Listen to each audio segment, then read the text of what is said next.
This is Community Unity Now, the D Tycoon Show, and our founder, I hope you're watching, Catherine Brown D Tycoon. Thank you so much for the opportunity for having social justice issues exposed on this show. This is Bill Morton, my co-host. He's the president of the Rogers Park Chamber of Commerce, and I am Trudy Leong, administrator of the Rogers Park Chamber of Commerce. Our guest tonight is Katrina Burclet of the Parole Illinois organization. How are you today, Katrina? So good. Really glad to be here with you.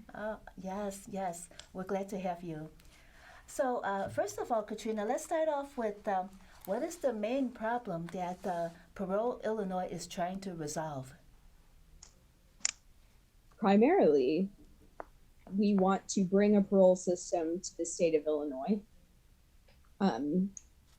The problem that we think this will solve is the fact that right now in Illinois prisons, we have thousands of people for whom we have locked them up and thrown away the key. And we think we just shouldn't forget about people like that. So we're trying to remember people who are in prison. We read that a lot of these people who have been incarcerated for, let's say, 20 years or so, they have been rehabilitated. But then on the other hand, we also hear that the warden, such as for Stateville Prison, hasn't given them much opportunities for education, etc. So how do we reconcile the two? How are the inmates being rehabilitated when the resources are not aren't sufficient to help them? Yeah, it's very, very common for people to commit crimes before the age of 25, which we now know is the age at which most people's brains become fully developed. So generally, time alone will do the trick. It calms people down, people get through puberty, people learn how to control their emotions, and most people are generally rehabilitated by just meaningfully entering adulthood. Mhm. What kind of resources do inmates have to, let's say, study a trade or access education? Well, it totally depends on the facility they're in. We have over 30 different prisons in the state of Illinois and about 30,000 people who are incarcerated. And they have different levels of security. Maximum security, which is generally the kind of facility that holds people with the longest sentences. Those places don't tend to really have a lot of rehabilitative resources available within them. This is largely because the IDOC looks at them and says they're not worth the investment. They're going to be here for decades. It doesn't make sense if we have limited resources to spend them on people who won't be returning to society anytime soon, if at all. So the programs that are often available in maximum security facilities are often led by volunteers. Oh, but the volunteers, the prisons, the warden, the Bureau of Prisons do let them in to do to volunteer, and what do they do? Yeah, actually, there's a whole bunch of colleges and universities around the state of Illinois who actively offer 4 credit classes in prisons in Illinois, which is amazing.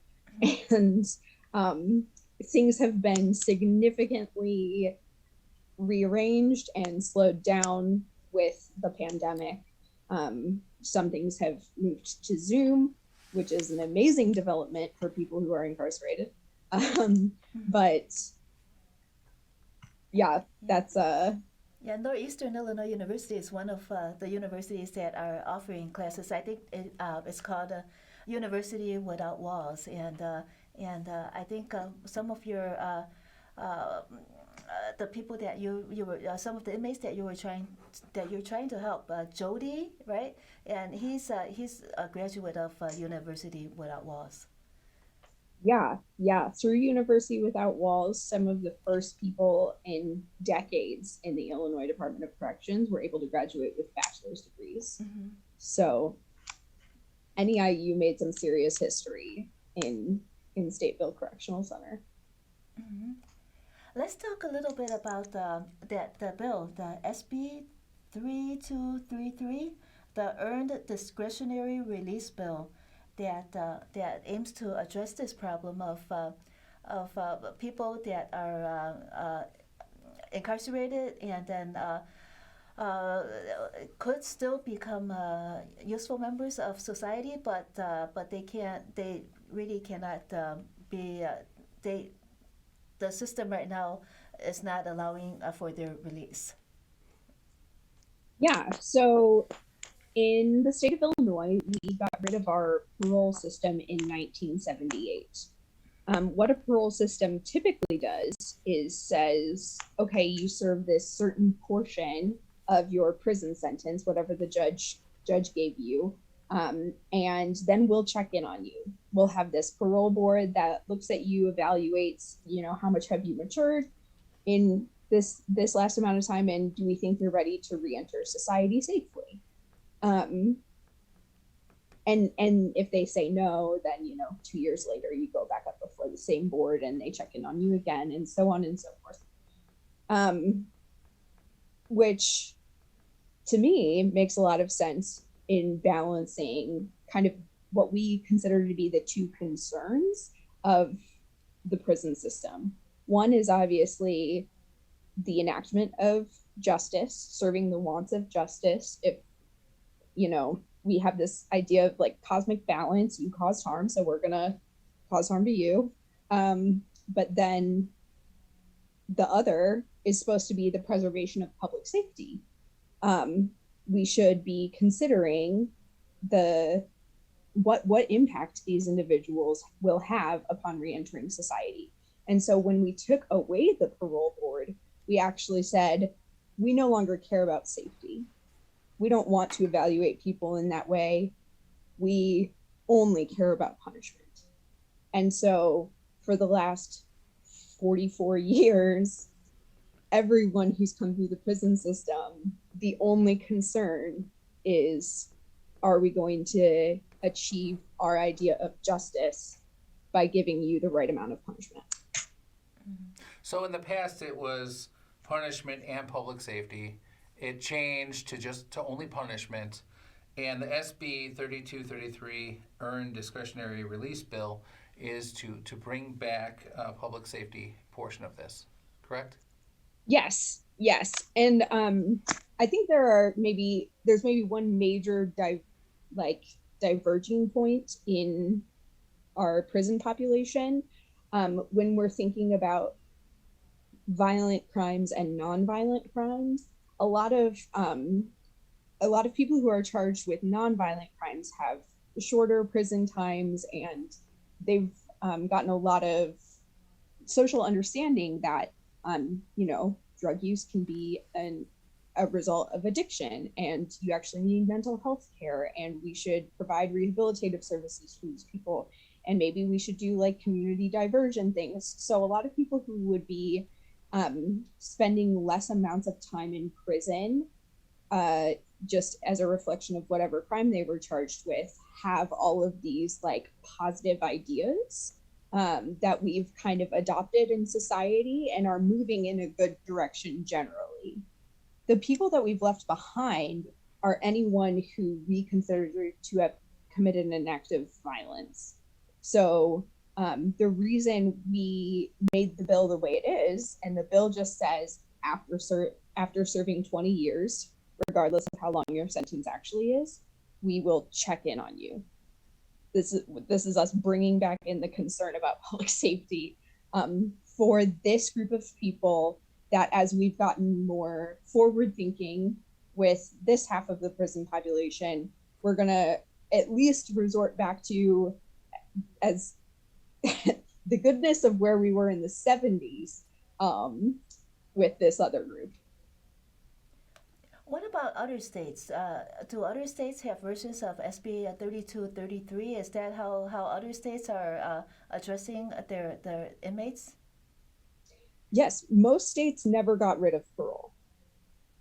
So most states have been doing this maintained concern for public safety throughout their entire history. We're one of, I've heard the number 16, but I haven't been able to identify 16 states that actually don't have parole systems, who at some point in our history got rid of it. And there's a lot of movement amongst most of those states at this point, to reestablish this concern and start looking at ways to safely allow people to reenter society. So you're advocating for the SB 3233 Earned Discretionary Release Bill. How are you advocating for it? What steps are you taking? So the core of our organization is mobilizing people inside prison and people who love people inside of prison. So it's a really grassroots and therefore sometimes very difficult kind of movement, but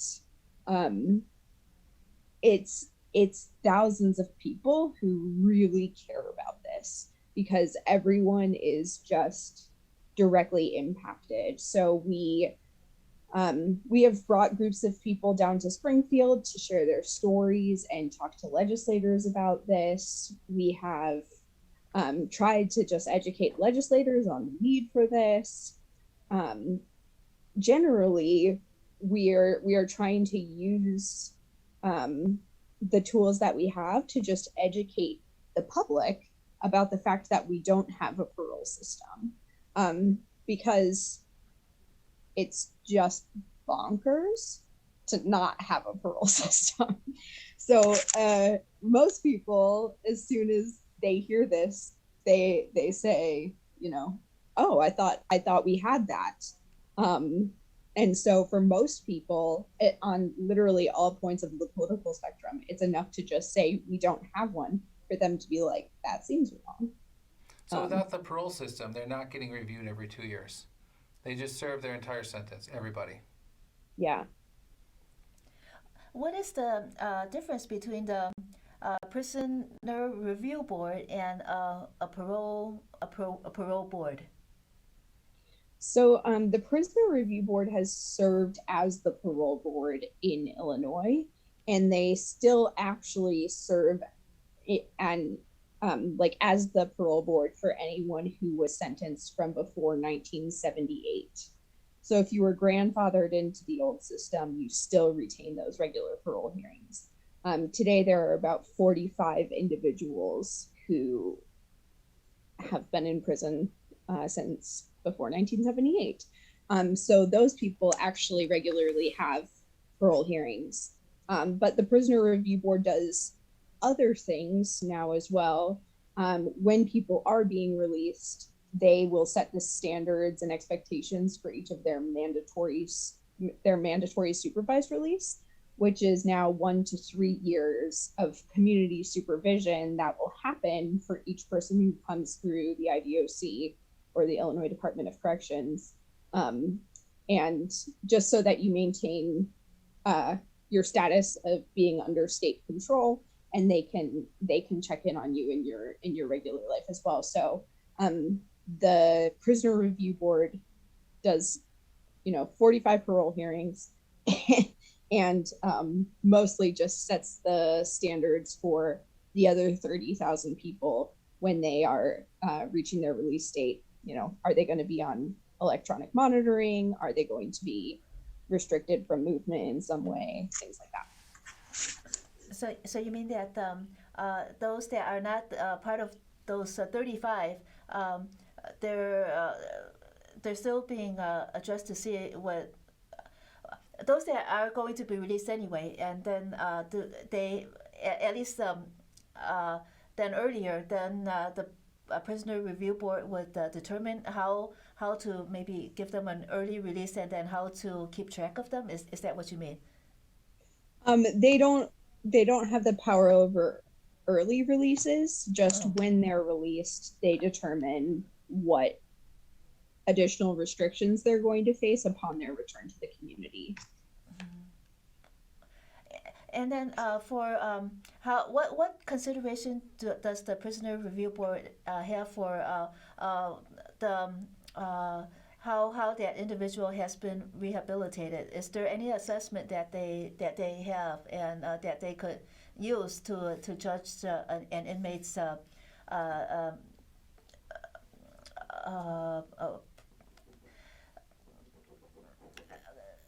I get what you're saying. Yeah. Yeah.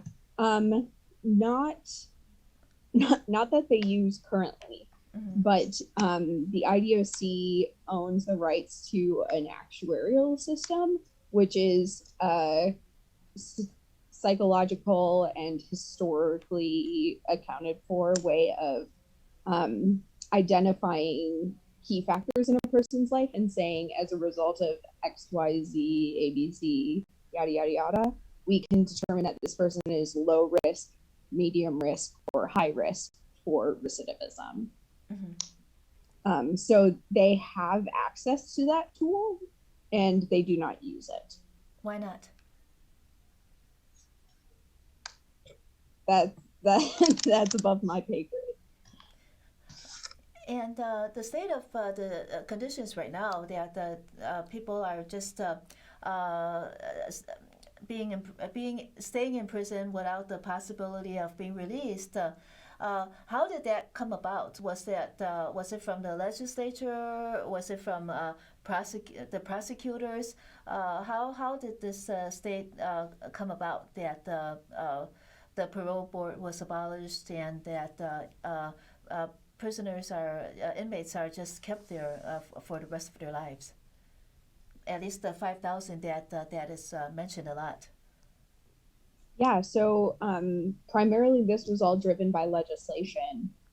Since roughly the 1970s, the entire United States was kind of swept up in a tough on crime,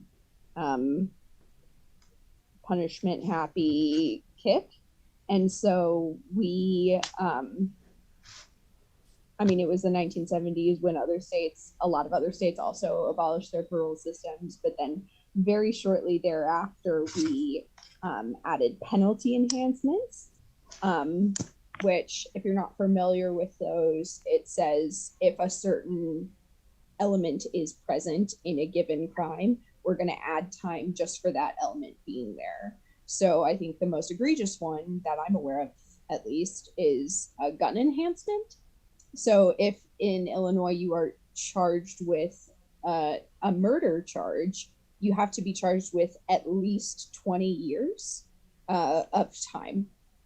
If you are charged with murder with a gun, you will serve a minimum of 45 years.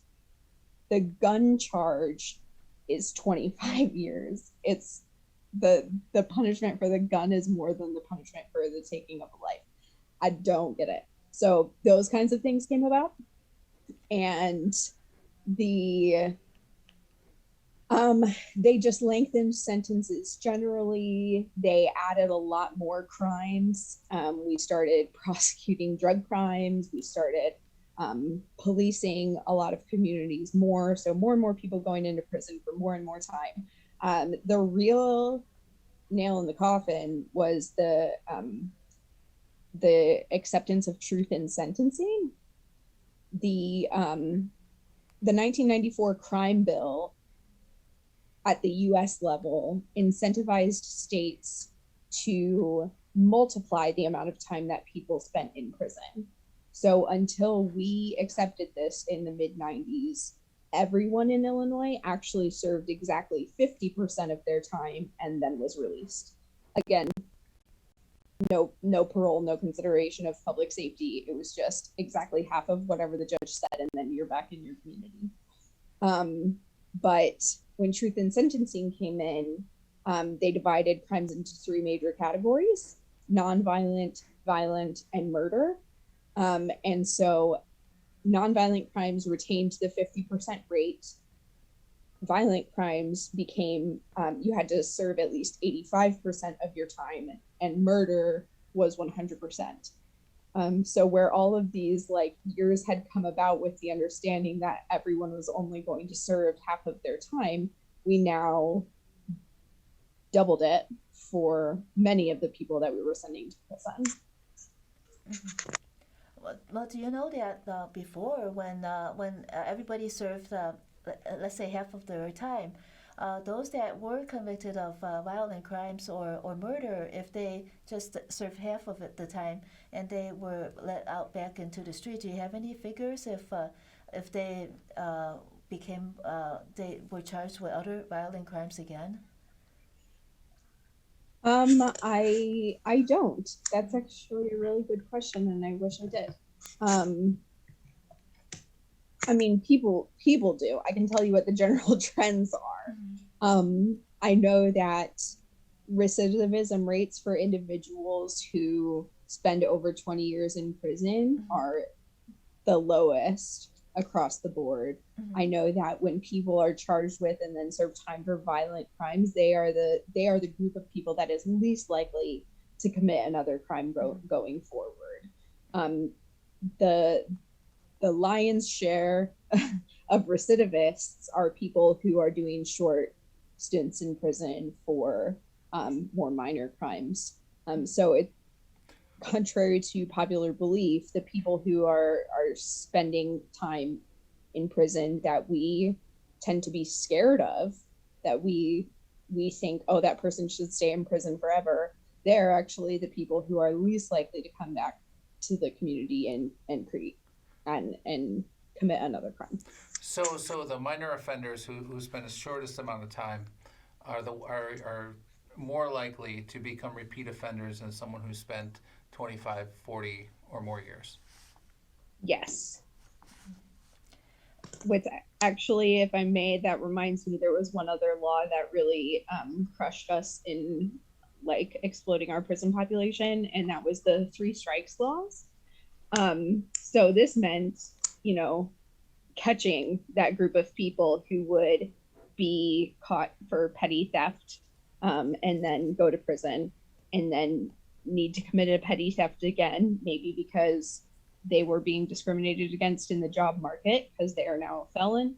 And if you just do that 3 times, then it doesn't matter how, like, what the levels of crime were. If you're charged with 3 different felonies, your third one, you are going to die in prison.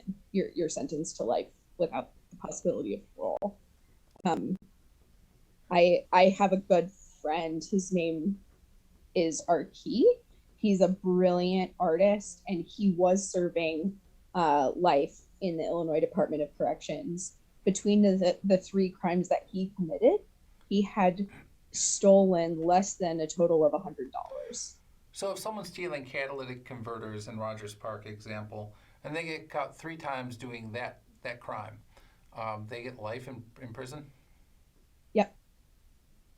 So what if they're stealing catalytic converters 2 times and they're shoplifting the 3rd time? That doesn't count as a 3rd strike, or does it? It does. Okay. Yeah, because it seems as if we've had some incidents where the individual might have committed crimes even like stealing catalytic converters even more than 3 times, but he's still being released out back into the street, it seems.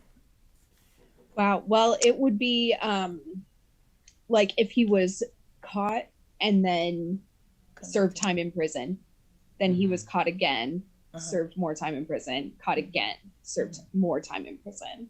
So if these 3 things happened all at, across a week and he wasn't caught, then that would all be charged in one court case, most likely. Got it. Let's talk about those 5,000 inmates that you're very concerned about that are no longer a threat to society. So what is their status now? They're hoping Mhm. That's So that's it.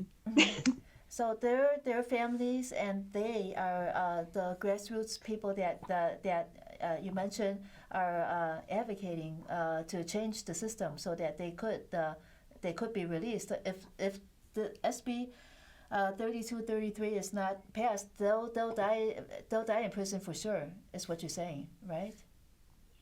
Yes, there's one existing mechanism for people to possibly be released, and that's executive clemency. That is if the governor personally identifies someone and says you should no longer be in prison. So that is actually how Archie was released. My artist friend, he's quite elderly, and so at the beginning of the pandemic, when they were looking for ways to decrease the prison population and make sure that, people at the highest risk were hopefully not going to die in prison from COVID, he was identified as someone uh, who was granted executive clemency. So he's thankfully out here with us making beautiful art. Yes. How does SB 3233, the Earned Discretionary Release Bill, affect the worst of the worst? Those really dangerous individuals with mental health problems and they have killed. They are kind of like habitual killers. Or is it that once people have been in prison for a long time, like about 20 years or 40 years, that even those individuals are very unlikely to commit murder again? Yeah, I'm actually really glad you brought up this question because I think it's honestly on a lot of people's minds, and most people don't know how to verbalize it.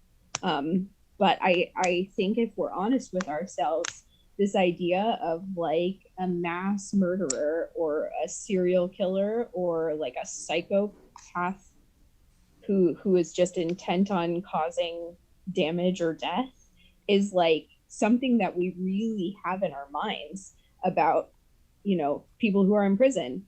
That's how we imagine them to be. That's I think we've had two, I could be wrong, but I think we've had two people in all of Illinois' history who actually fall into that category. I'm thinking Richard Speck and John Wayne Gacy. And I think they capture the imaginations of Illinoisans always. And that in reality, none of the 30,000 people who are in prison today have remote, that there's nothing like them. It's just entirely different situations. It's just actually not representative of anyone, literally anyone that would be considered by this. So I understand that those people do and have existed in the world, but yeah. The other thing I'll say is, in a world where we have another person like that in the state of Illinois, that is why it's a parole system and not automatic release. So if there is someone who has spent 20 years in prison and they haven't matured, or there is something that is perpetually dangerous about them, like then we don't release them. That's why we consider each person individually. And time is almost up, but how receptive are the legislators about SB 3233? Quite.